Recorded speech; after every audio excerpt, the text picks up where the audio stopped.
everyone. Welcome and thank you for joining us. For those of you who I haven't had the pleasure to meet, I'm Katherine Kolios. I'm the Executive Director of RAIN for the Sahel and Sahara, which is the organization that is hosting our discussion this evening.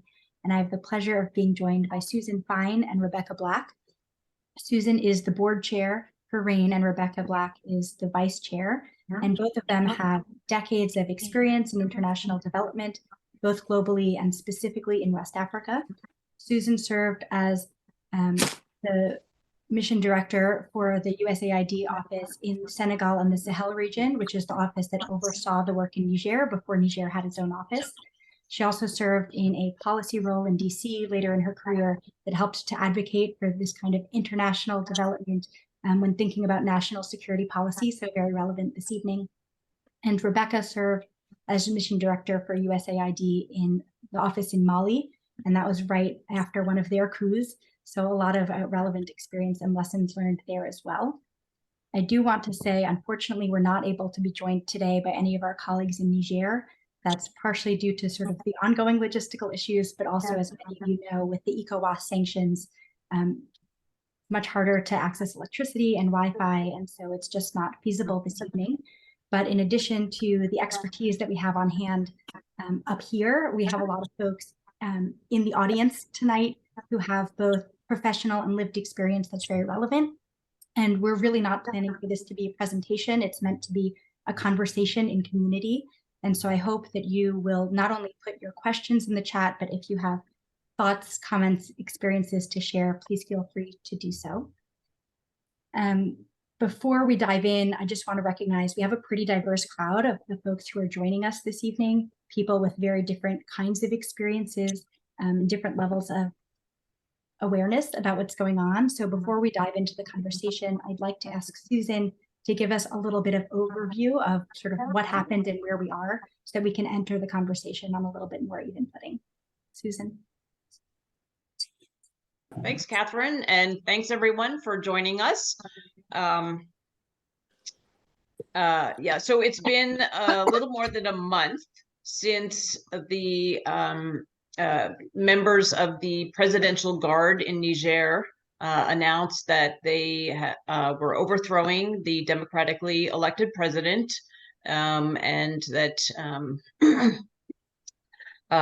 they were that the president and his family were imprisoned in the presidential palace, and that they were going to lead the country.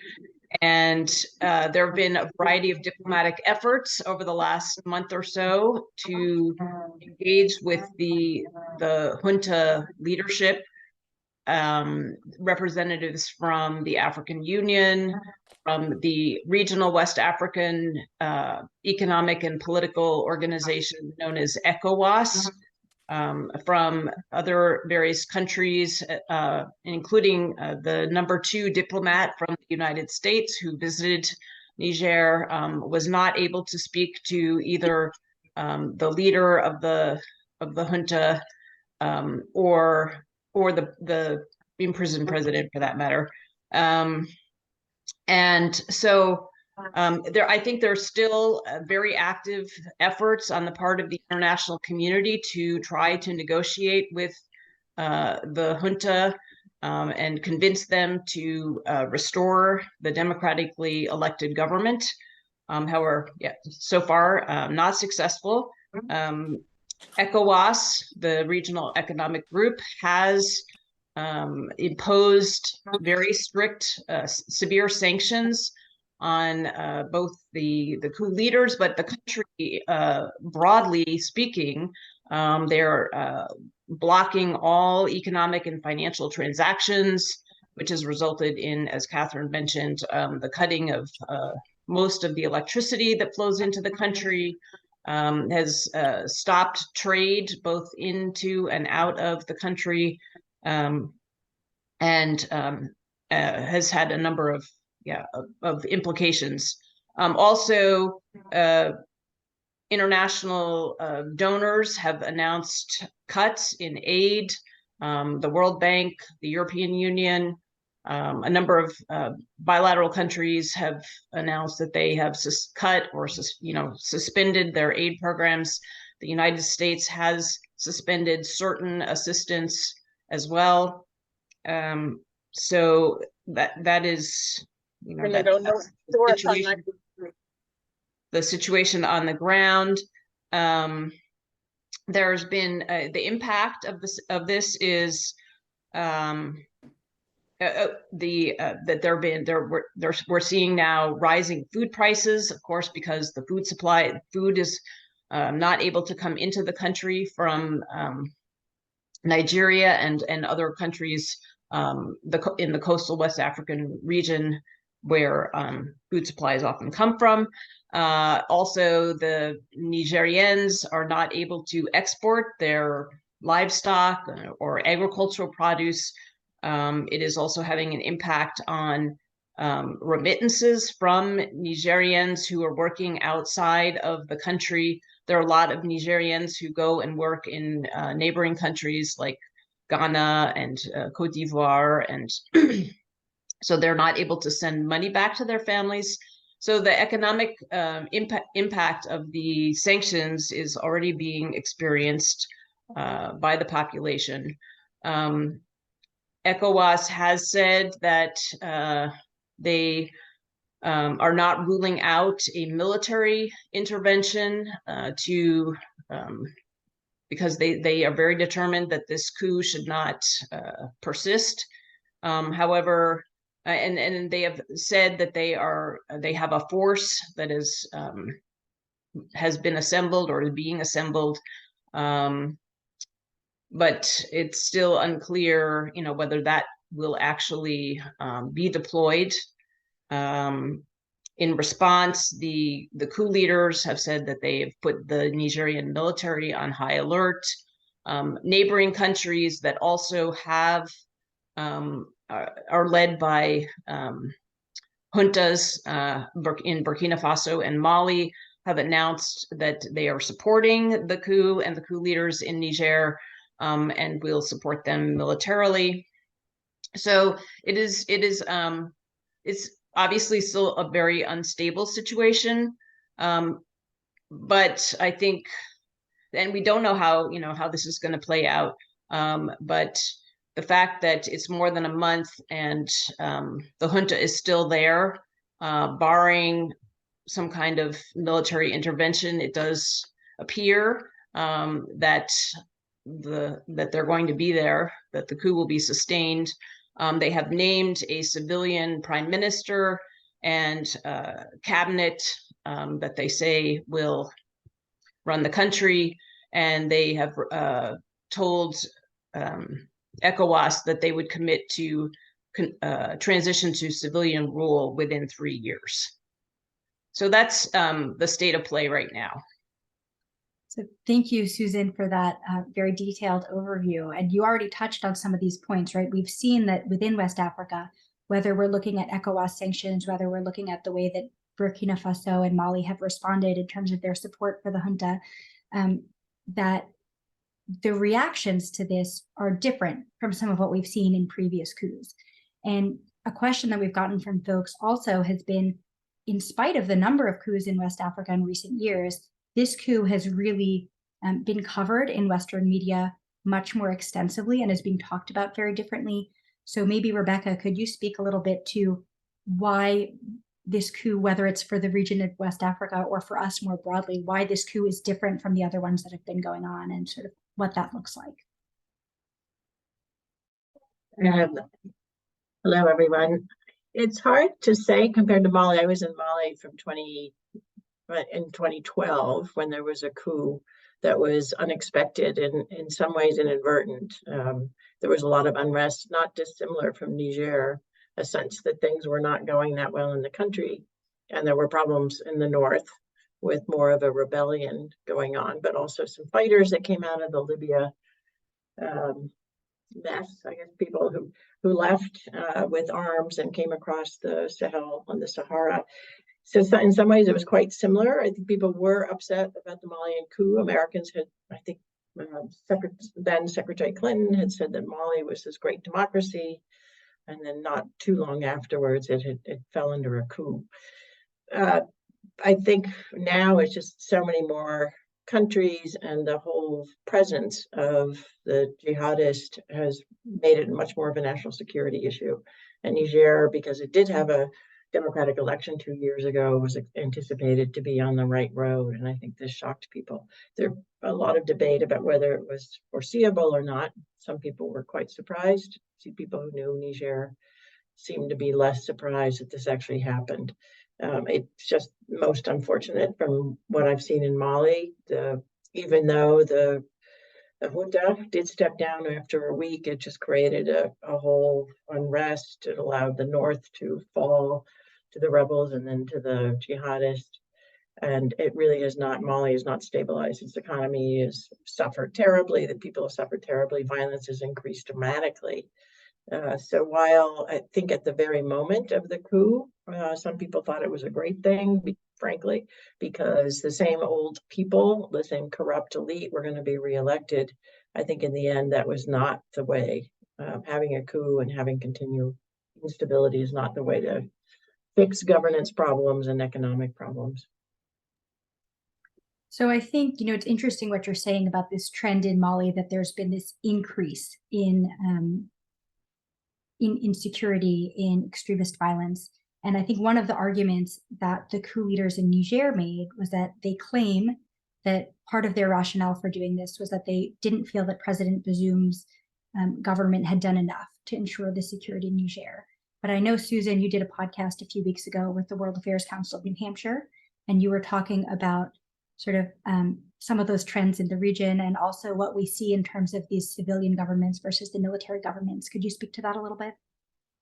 Yeah, sure. So, yeah, in what we've seen in Mali, as Rebecca mentioned, and also more recently in Burkina Faso, which had a coup last year in 2022, is that in fact under these military governments, the levels of violence against civilians have actually risen. And that's a combination of attacks by jihadist or extremist groups, and also, frankly, attacks by the military itself on communities, and committing, human rights abuses. So the experience that in the neighboring countries has been quite negative in terms of the level. It's actually worsened the insecurity and the attacks on civilians. By contrast, under President Bazoum, he has pursued a sort of multifaceted strategy in terms of to improve security, and that has included negotiating with some of the internal factions, and trying to bring them, to be inclusive and bring them into the governance structure. He has, of course, he has had a lot of security assistance from the United States as well as from France. And a number of commentators believe that it is particularly the involvement of the French, which have a very sort of checkered history in the region, that is one of the points of disagreement between the coup leaders and the president. But in any case, there had been, in fact, a decline in civilian attacks and deaths against civilians during the last 2 years. And so at least there was, based on the data, there had been improvements in security in Niger up until now. Now, recently, since the coup, some of the jihadist groups have presumably taken advantage of the situation and launched attacks against the Nigerian military. So the rate of attacks has increased.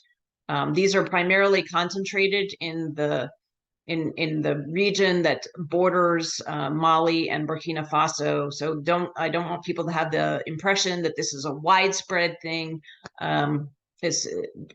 at this point, fairly concentrated area of insecurity related to the jihadists. So that's interesting that in this immediate, couple of weeks after the coup, that we're already seeing the shift in extremist violence. I wonder if either or both of you could speak to some of what we're looking at in terms of, the short, medium, or longer term implications of this coup. And maybe Rebecca, if you would like to start, because RAIN particularly works with rural and nomadic communities, and I think that the experience of something like this is different, right, for the folks that are in Niamey, in the capital city, versus in these more dispersed rural areas. If you could speak to your experience with that, about both the implications, but also that discrepancy of experience. Well, certainly among the elite and the international folks and people who follow politics very closely, it's very disturbing, very present in their mind. However, when you're a villager far away from everything, what you really care about is, can you still plant your crops? Can you still feed your kids? Can you still send your kids to school? Can you still get into the town to sell your produce? And it's kind of a luxury to worry about governance because it's so far away. That being said, I mean, I was surprised in Bamako. Again, it was different because the Hutu stepped down after a week, but we were pretty much back to normal, except all the expats had left, and the borders were quasi-closed, and it's very different with Niger because the borders are very solidly closed. So the overall feel, even in Bamako, the capital of Mali, wasn't so dramatic. There was a counter coup, which created a bit of a problem, but that was over in a week too.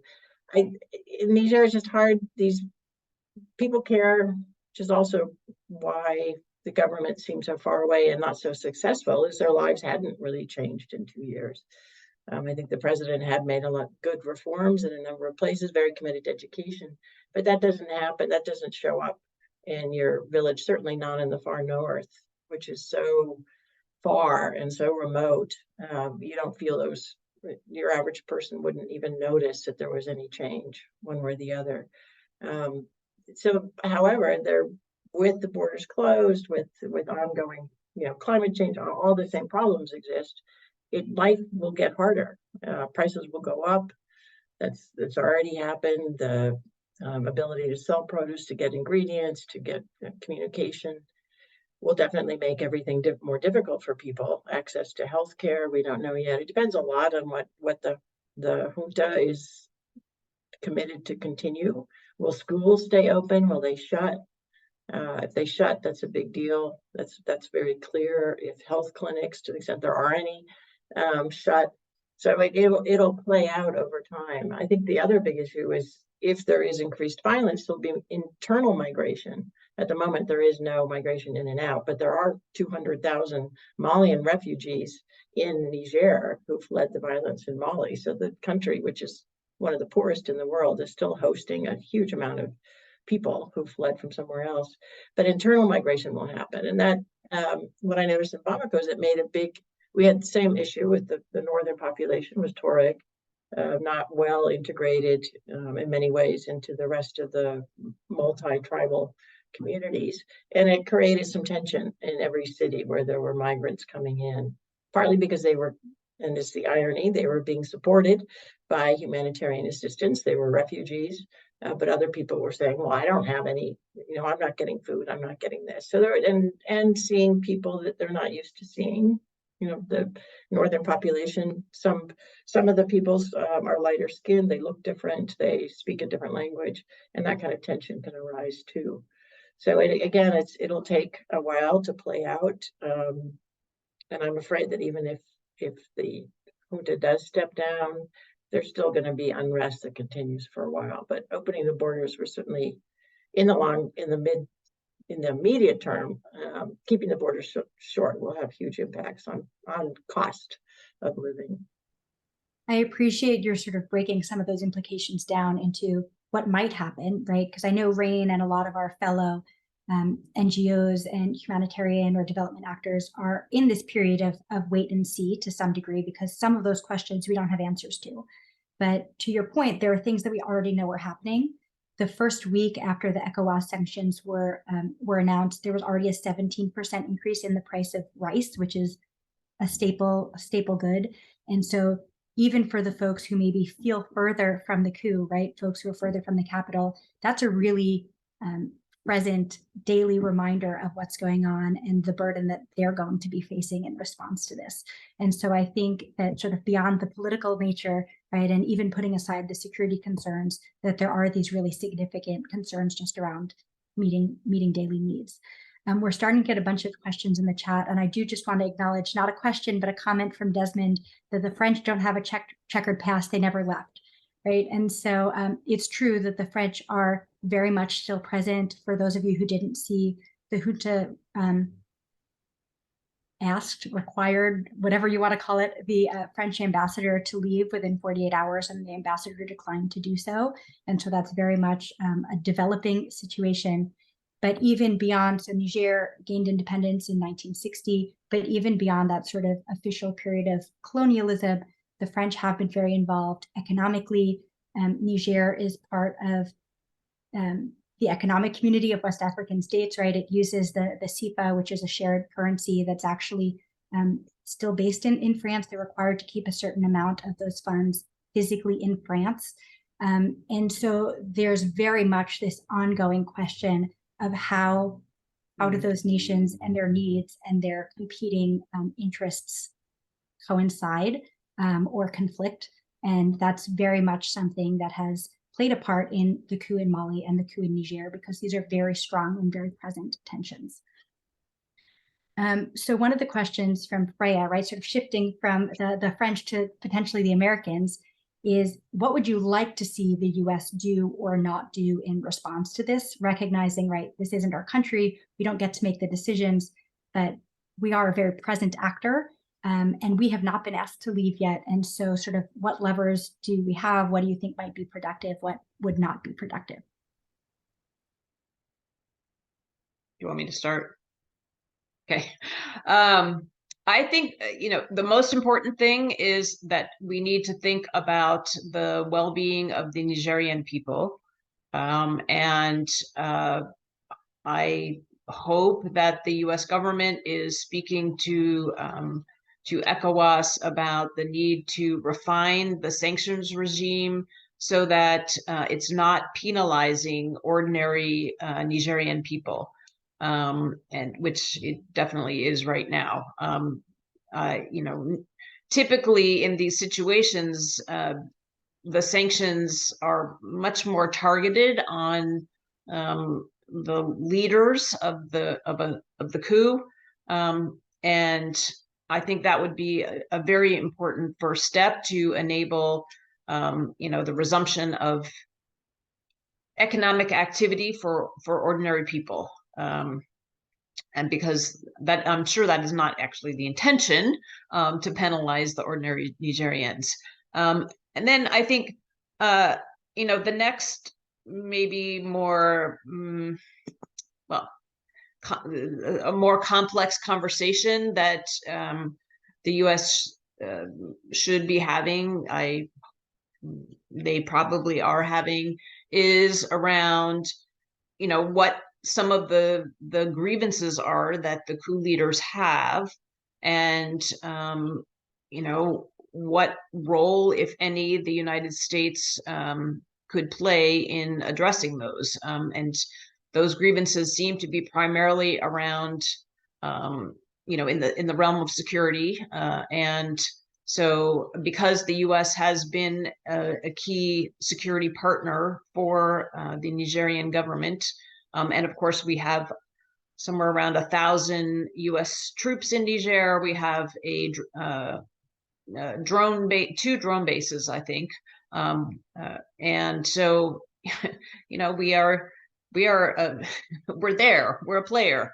And so I think, then having a genuine conversation about what the concerns are, and finding out if there is a way to address those concerns, but in a way that also fosters a rapid return to a democratic or civilian government. I would say one thing is, it's not my idea, but Foreign Affairs had a very good article, I think, about this, that not to push to intervene, to continue to negotiate. And this is where the US and the French, which not always, but often work together in West Africa. The US is not joining France and pushing for military intervention. I just don't think that works. And in this case, not only one of the aspects of having a number of other countries that are already under military government is they are rallying behind the junta in Niger, and Niger's asked for their help should they be attacked. So then you have a whole regional mess, frankly. So I think though the U.S. is certainly not all powerful in this situation at all, but to continue to try and mediate and negotiate and see if there's some way of freeing the president, the elected president, and making sure that he's safe, but also coming to some normalcy. The junta has come up with a 3-year plan to return to civilian governance, which is a very long time. I don't think that there's a lot of information about what they plan to do to keep the schools open, keep the education focus in place. I don't know. I would hope that the US and the other donors continue to fund not just humanitarian assistance, which is very needed, but education, basic health, agriculture, things that really matter in the long run. There has been a fair amount of investment from the US in those areas, along with security. Maybe double the money going into security, but there has been investment in the development issues, but not significant enough to make a big difference in a country that has huge problems and 36% literacy in the country, and just a long way to go in terms of getting people up to a standard that they might be happy with in the long run. So I think that kind of development assistance I would very much like to see continue. It is difficult because at some point you have to switch from working just with non-governmental entities to try and build up institutions. And then the whole question of how do you do that without working with the government, if it's a government you don't believe in it. So I think that those are just issues that have to be negotiated out, what will happen. But certainly in the short run, there's been a drought, there's chronic problems with food insecurity. Those have not gotten better by any means. They've gotten worse, and there needs to be a response to that because there are people literally whose lives are hanging in balance. But not just that. There needs to be continued effort to help Niger move along the path of a better living for their people. Thank you, both of you. Rebecca, I think a lot of what you're talking about is a lot of what RAIN is really committed to. And I know, RAIN is not alone in our concerns about what some of the immediate aftermath of this is going to look like for Nigerians across the country, and in particular in the communities RAIN serves. There's been data coming out about, there are already 3.3 million Nigerians who are considered severely food insecure, and there are another 7.3 million that are at risk of becoming severely food insecure as an outcome of this. And that's over 40% of the population, which is a really extraordinarily high number. And as they're trying to figure out, what to do and next steps and what do things look like in this interim period, one of the things organizations are starting to worry about is, okay, whether it's food or health supplies or education supplies, there's a certain amount that's currently available in the country. And what happens when that runs out, if borders are still closed, and how long is that going to last?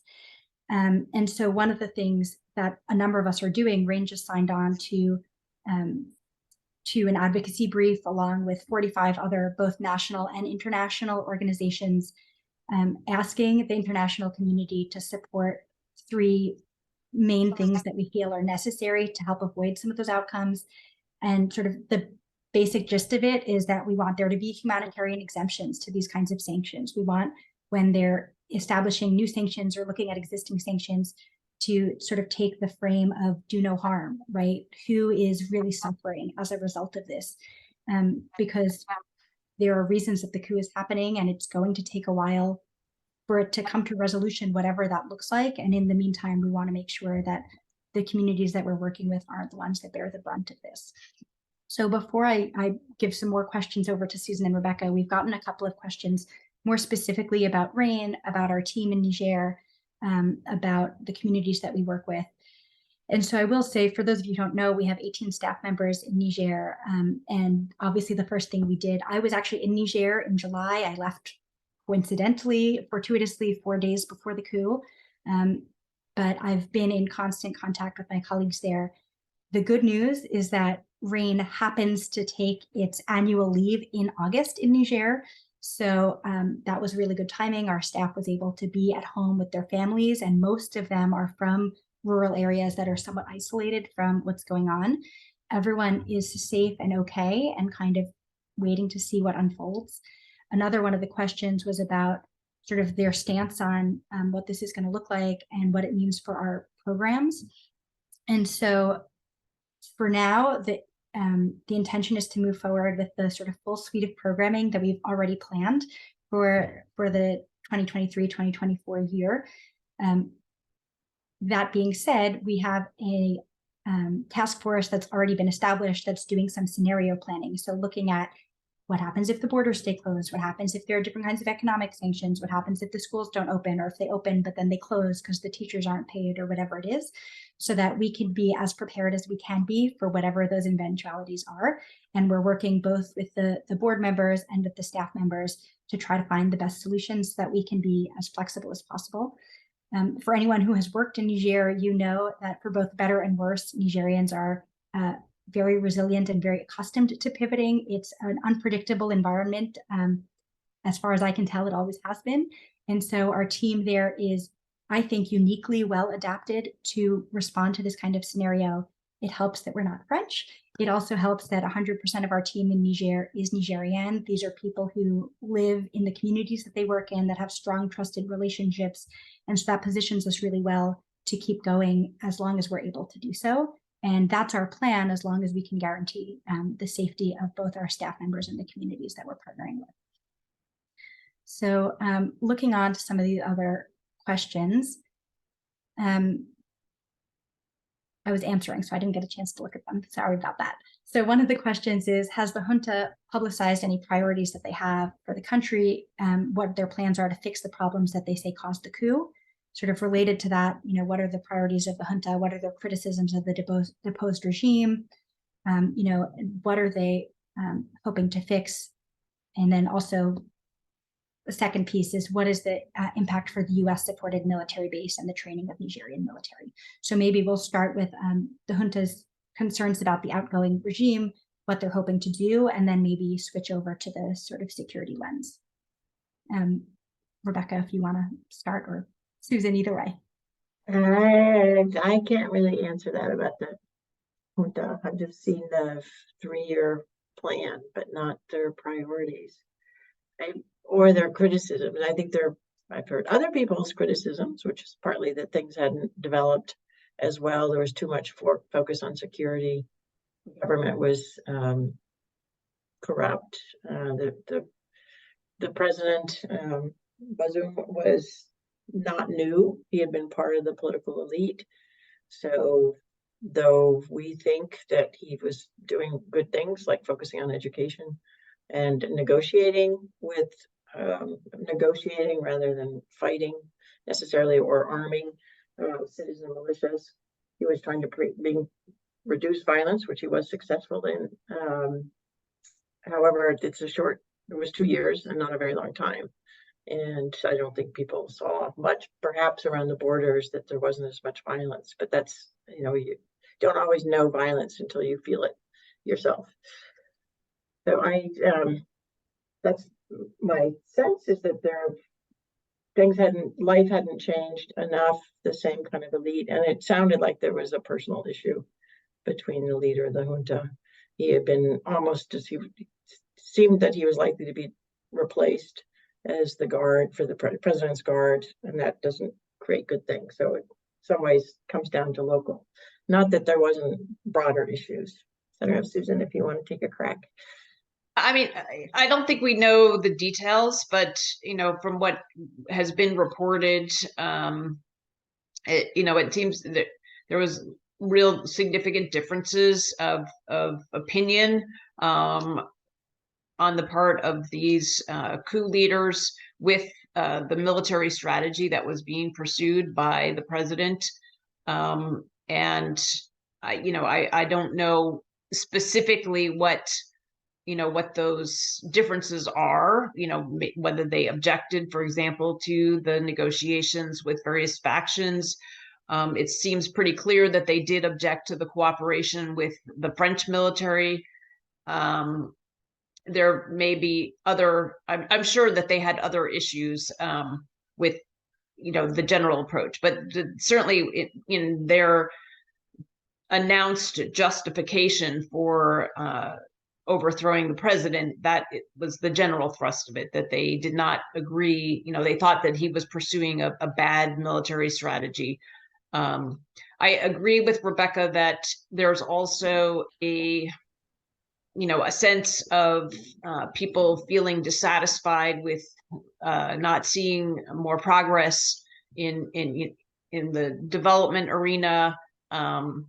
But I think it's important for people to understand that these kinds of improving the quality of education and building infrastructure, roads and whatnot, these are things that take a long time. You cannot you can't change things overnight. And also, yes, there is corruption. Corruption in the government is, but it's been there for literally decades. Niger has actually progressed in its score in the Transparency International Corruptions Perception Index. So, it wasn't making, it was slow, but there was improvement. But I think, it's hard for the ordinary citizen to be patient, right? Especially when you're struggling. And so I think that, while that doesn't seem to have been the main motivation for the coup, it seems it probably is why some of the people who've come out and expressed support for the coup have done that, because they are just frustrated by lack of job opportunities, and so that would explain why there may be support. Now, unfortunately, as I think we've alluded to before, there's no evidence that that military governments are very good or any better than civilian governments at least in this region, in improving economic conditions. In fact, Niger, during a period of military government from the mid-70s to 2010, various military governments, their per capita income actually contracted by a very substantial rate. And then since they've had civilian rule, their per capita income has expanded significantly. So, but sometimes it's what people perceive and what they experience on a daily basis that matters. I think something that I would just want to add is that because of the way things have been structured in Niger, currently 40% of the national budget comes from outside of Niger, right? And so that includes support from European countries, from the US, from the EU. And so that pool of funds is now at risk. And while I don't believe that nonprofits can, fill the role that is ultimately a governmental role, what that does mean is that the current government will not have the funds for their full national budget. And to be honest, even with that 40%, the budget wasn't enough to meet Niger's needs. And so we're looking at a period where there's already extensive need. We can be confident that that need is going to grow, at least in the short and medium term, depending on how we respond, maybe in the long term as well. And there's also going to be less funding allocated to dealing with those needs. Less of that funding is going to go to education, is going to go to healthcare, is going to go to agriculture and roads and things like that.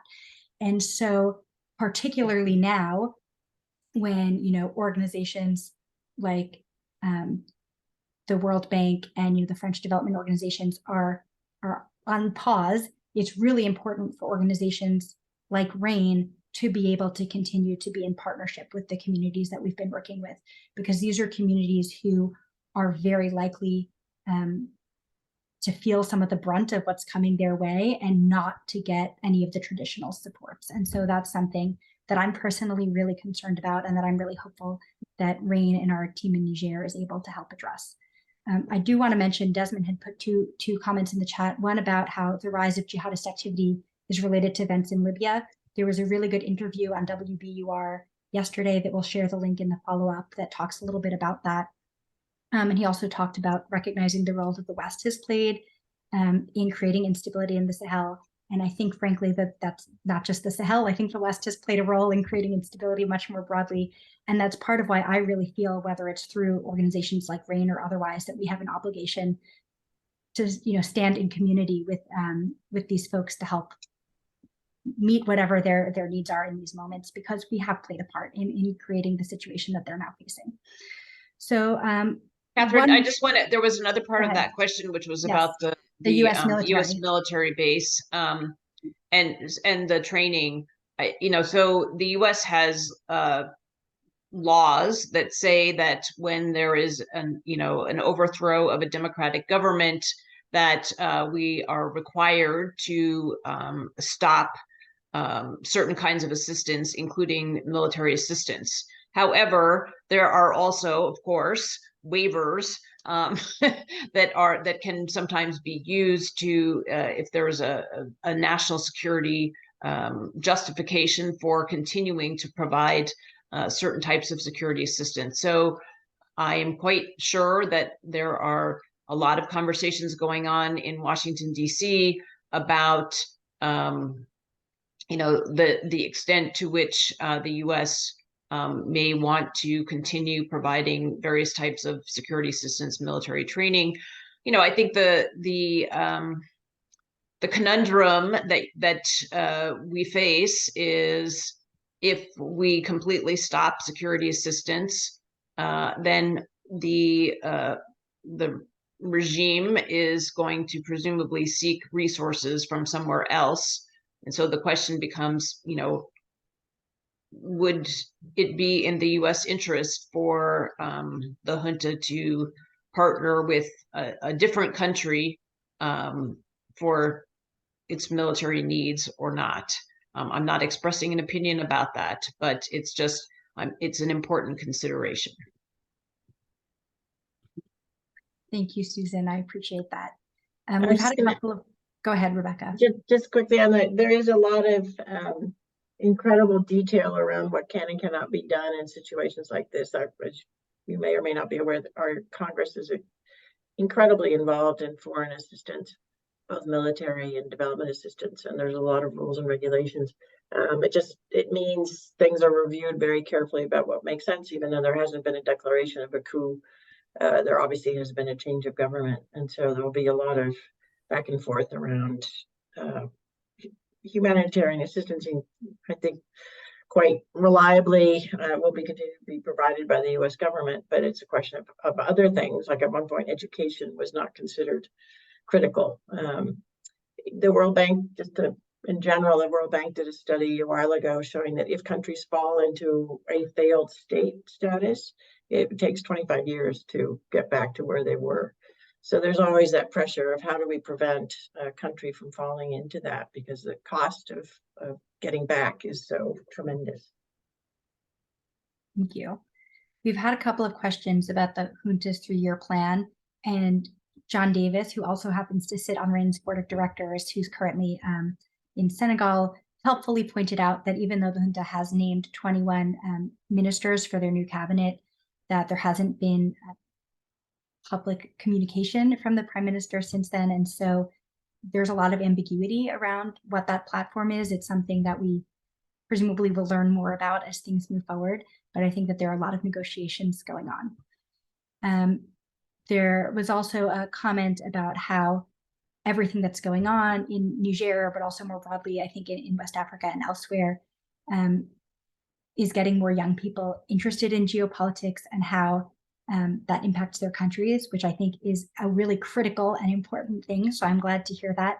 I find, on the US side too, I'm based in the US for those of you who didn't know, and obviously working, with an international lens. And it's amazing how we have a tendency to look at those things so separately. And as we see with what's going on in Niger, when that is covered in domestic news, it's always covered from a domestic angle, right? Why is what's happening in Niger relevant to us? What does it have to do with our security concerns? And that's an important question, right? But it doesn't ask the question, well, what does this mean for Nigerians? And so I think that sort of awareness and engagement is really critical, and I really appreciate it. Please, we have just about 10 or 12 minutes left. So if you have any questions you want to make sure that we get to, please put them in the chat. We'll try to get through as many as possible. Rebecca, I'm realizing that we've talked a little bit about humanitarian assistance and about development. And I think, we throw those words around because we're used to using them, but could you maybe explain what the difference is and why we're advocating to make sure that there continues to be development funding and not just humanitarian aid in this instance? Well, Susan was around when this became a big issue called resilience, which is wedding humanitarian assistance and development assistance. Speaking not as a former USA person, but my criticism is that the humanitarian assistance tends to win out. Humanitarian assistance is fast. It's meant to be fast. It's meant to be targeted the way at least the US does it. And I think the EU, it uses nonprofit organizations, a number of whom don't have a base in the country. Very good at providing disaster relief, but not necessarily engaged in that country. Development assistance traditionally is longer term. It's building up institutions, particularly with government institutions, such as to deal with food insecurity, to deal with education, to deal with health, working in tandem with nonprofits, international actors, but really with local entities. So there's a much longer term with the goal of a country becoming able to take care of itself and continue its own development without foreign assistance. So there's obviously, in very poor countries, it looks a lot the same. You're working with basic agriculture, you're working on helping to provide or access to seeds and fertilizers and techniques of growing in arid climates. So it sometimes doesn't look so different between the two, but I think the key is really the actors and who's doing that and what is their relationship with the country. USAID and a lot of the other development partners have spent time trying to make this work better so that there isn't such a big dichotomy between them. And so this whole initiative around building resilience, which the hope is it prevents countries in individual villages up to the country level from falling backwards in times of crisis, and really maintain a base so that you don't go so far back that it's so hard to get back again. But maybe, Susan, you can talk more about that initiative, because I think you were around the Sahel when that was it was just starting when I was in Mali. I was pleased to see a focus on trying to bridge that gap between the humanitarian approach and the development.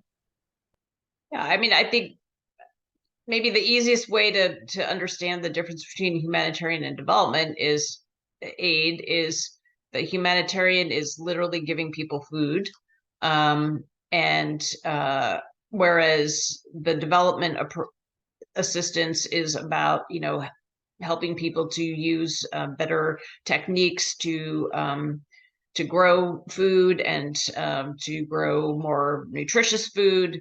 As Rebecca said, sometimes there can be a kind of a blending of that. If you're in an area that's experienced a severe drought, and people have lost the means to do agriculture, that can helping them, giving them seeds and tools to do that can be humanitarian.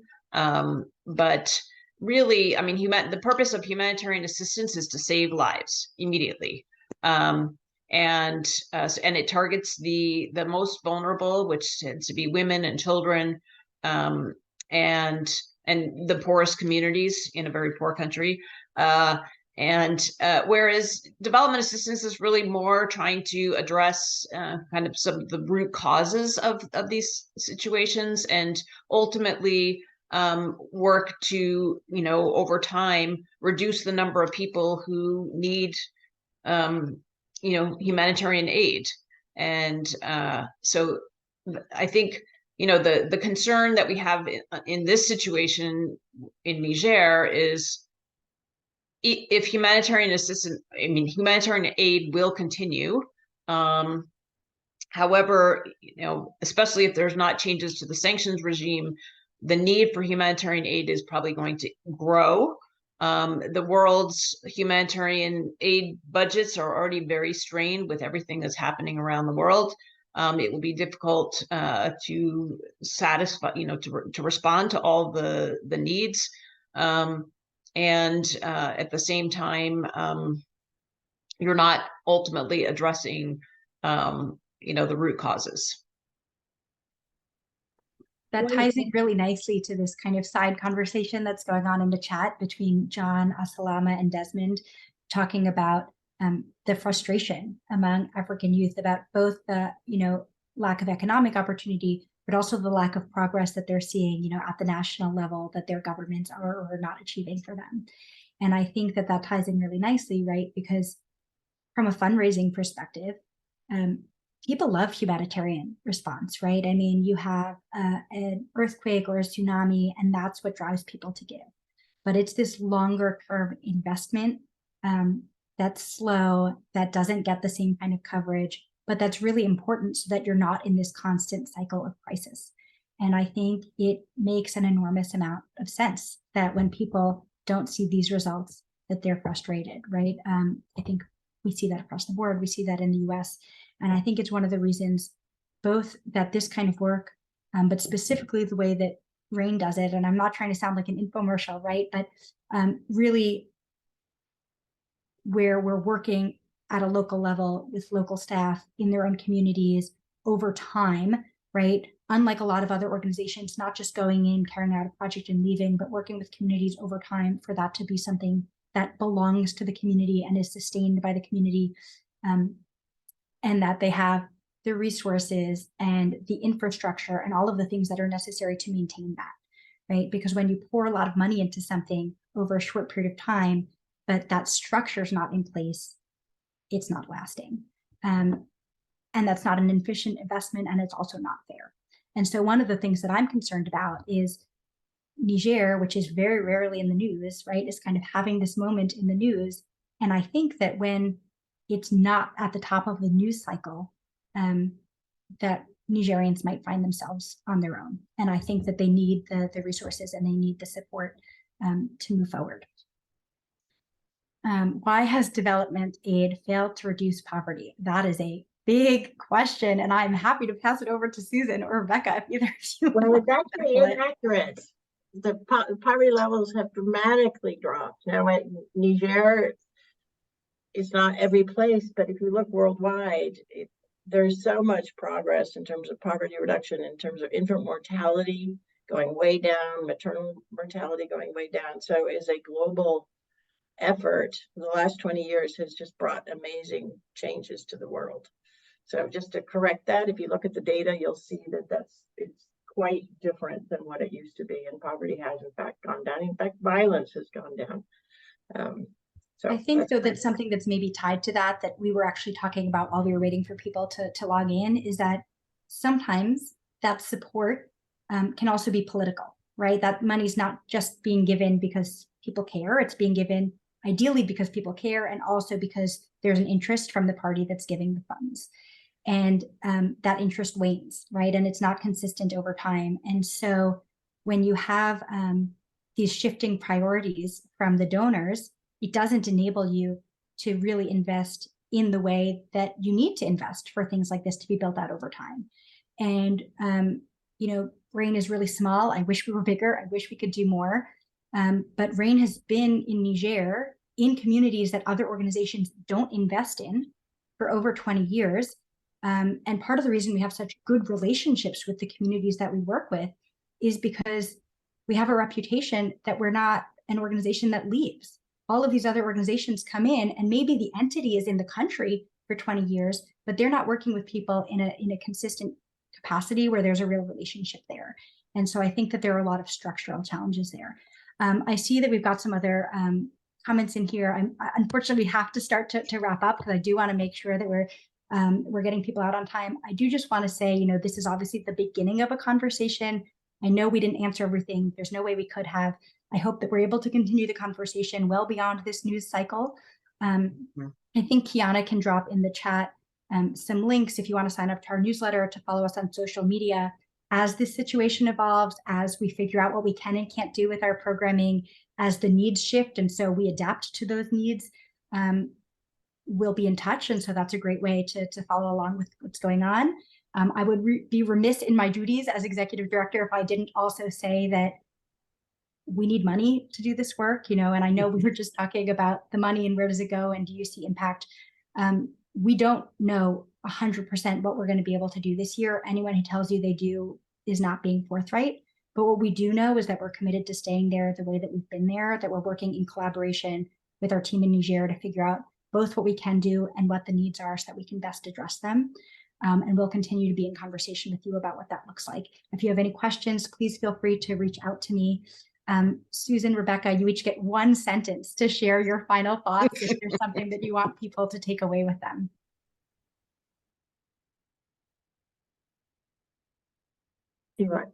One, just that ultimately we're talking about people. That's who we care about, and that's what we have to focus on. And that's why RAIN does what it does, is it's really focused on that.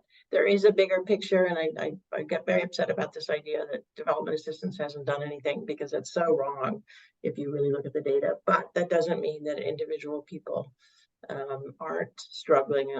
They may not be dying the way they were. They may be more educated than they were, but the problems are still huge. But we need to keep an eye on the individual. And for me, I just want to, I think you don't be involved in this work or you know, support organizations like RAIN if you're not ultimately a hopeful person. And for me, I just always, when I start, you know, feeling frustrated, I always, you know, keep in mind, you know, the faces of the young girls at the learning center that RAIN supports in Agadez, and just how meaningful it is for them to be able to continue their education and think about how all the amazing impacts of their getting their schooling and how that's going to help them be more productive members of their society and raise more healthier families and so many things. So, you know, ultimately, we've got to, as Rebecca said, and Katherine as well, you know, keep the people at the center of this, and we have to stay positive and hopeful, and you know, just keep pushing ahead through the challenges. And thank you, everybody, for your interest. Yes, thank you so much for taking an hour out of your evening or whatever time it is, wherever you are, to join us. In addition to the things we said about, you know, following along, donating, you could sign up to give monthly. Even a small amount helps ensure consistency because these needs are ongoing. The other thing you can do is please just share this, you know, have conversations with people tonight, tomorrow about what we're talking about. It's so easy with everything that's going on for this to fall out of focus, and it's important, and it's going to continue to be important, and we can't do it alone. And so please be in touch with us. No one ever takes me up on that, but a couple of you have said you'll reach out, so I hope you do. And I hope that you also spread the word in your own community about what's going on and why it matters to you, because that's what we need. So thank you so much for joining us. Thank you to Susan and Rebecca for sharing your insight. We will definitely continue to be in touch. And I didn't mention, but we just hired a new country director in Niger who has over 35 years of experience doing this kind of work, specifically in rural areas in Niger. He's going to be an enormous ace for us. And we coincidentally just hired him before this happened. So it was excellent timing. And we'll be sharing his bio next week. So that's some exciting news to look out for. And we hope to see you soon. So thank you all so much and have a great evening.